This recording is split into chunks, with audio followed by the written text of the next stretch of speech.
আমরা জীবনে যত বড় হতে থাকি তত এই প্রতিটা কথাকে আরো বেশি করে রিয়েলাইজ করি। নাম্বার 1, অ্যাকচুয়ালি আমাদের কেউ দেখছেই না। আমরা সবসময় ভাবি লোকে কি ভাববে, লোকে কি বলবে, কিন্তু সত্যি কথা বলতে লোকের কিছু যাই আসে না। লোকের কাজ শুধু ক্রিটিসাইজ করা। তাই জন্য আমরা জীবনে সেই সমস্ত কিছু করতে পারি যেগুলো আমরা করতে চাই। তুমিও পারো। নাম্বার 2, কোনো মানুষ তোমার ওপর কতটা এফর্ট দিচ্ছে এটা দেখে তুমি বুঝতে পারবে সে তোমার প্রতি কতটা ইন্টারেস্টেড। নাম্বার 3, ছোট থেকে আমরা শুনে আসি সময় সবকিছু ভুলিয়ে দেয়, কিন্তু আসলে সময় কোনো কিছুই ভোলায় না। বড় হতে হতে আমরা এটা বুঝি যে সেই আঘাতগুলো, সেই ভালো লাগাগুলো, প্রত্যেকটা ইমোশনকে আমরা সাথে নিয়ে বাঁচতে শিখে যাই। তাই সময়ের সাথে সাথে কোনো কিছু বদলায় না, প্রত্যেকটা জিনিস আমাদের অভ্যাসে পরিণত হয়।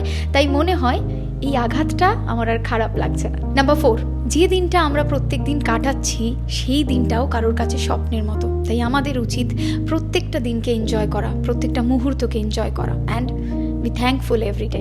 নাম্বার 5, আমাদের অনেক সময় মনে হয় যে ও আমার সাথে খারাপ করেছে, তাহলে আমারও তার সাথে খারাপ করাই উচিত। কিন্তু না, ভালো কাজ করো, কারণ এই ভালো যেভাবেই হোক তোমার কাছে ফেরত আসবেই। অ্যান্ড নাম্বার 6, ফেলিয়ার বলে আসলে কিছুই হয় না। ফেলিয়ার সাকসেসের একটা পার্ট। আমরা রোজ নতুন কিছু শিখি, পড়ে যাই, আবার শুরু করি, আর এটাই আমাদের লাইফ। তাই ফেলিয়ারকে আমরা কখনো ভয় পাবো না। ফেলিয়ার সাকসেসের অপোজিট ওয়ার্ড নয়, ফেলিয়ার সাকসেসেরই একটা পার্ট।